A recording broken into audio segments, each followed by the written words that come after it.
Miris domaćeg testa ispunit će osnovnu školu Svetozar Miletić u Titelu, gde će se u subotu, 24. septembra, održati 11. po redu takmičenje Testenijada i Valjušci, čiji je domaćin Udruženje za cerebralnu i dečiju paralizu Prijatelji Titela.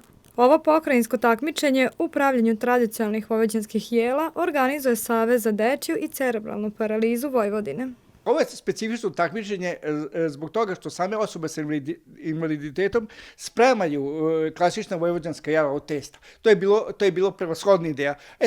Sad kasnije se to neko pravi pitu, neko pravi svašta od testa. Očekujemo dolazak udruženja iz cele pokrajine i očekujemo takođe i goste i naše prijatelje, ostale udruženja sa teritorije opštine Titel. Udruženje Prijatelji Titela u organizaciji može da se osloni samo na pomoć dobrih ljudi, poput porodice Rodić, pekare Složna braća i drugih koji im donacijama pomažu da ova važna manifestacija na pravi način ugosti što veći broj ljudi. Dosta naših donatora, sponzora koji su pomogli da ovo sve bude kako treba.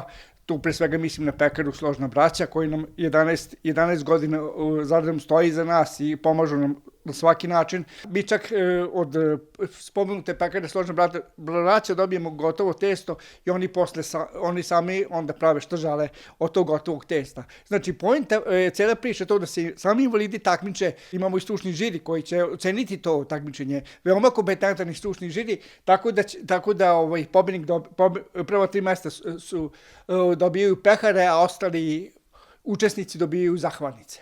Uvek se svi odazovu i bude im jako lepo u Titelu i uvek se vraćaju ponovo. Svi posetioci će u subotu, 24. septembra, imati priliku da čuju motivacionu tribinu Jelene Radović, predsjednice Udruženja građana Sunce za cerebralnu i dečiju paralizu, kao i muzički program.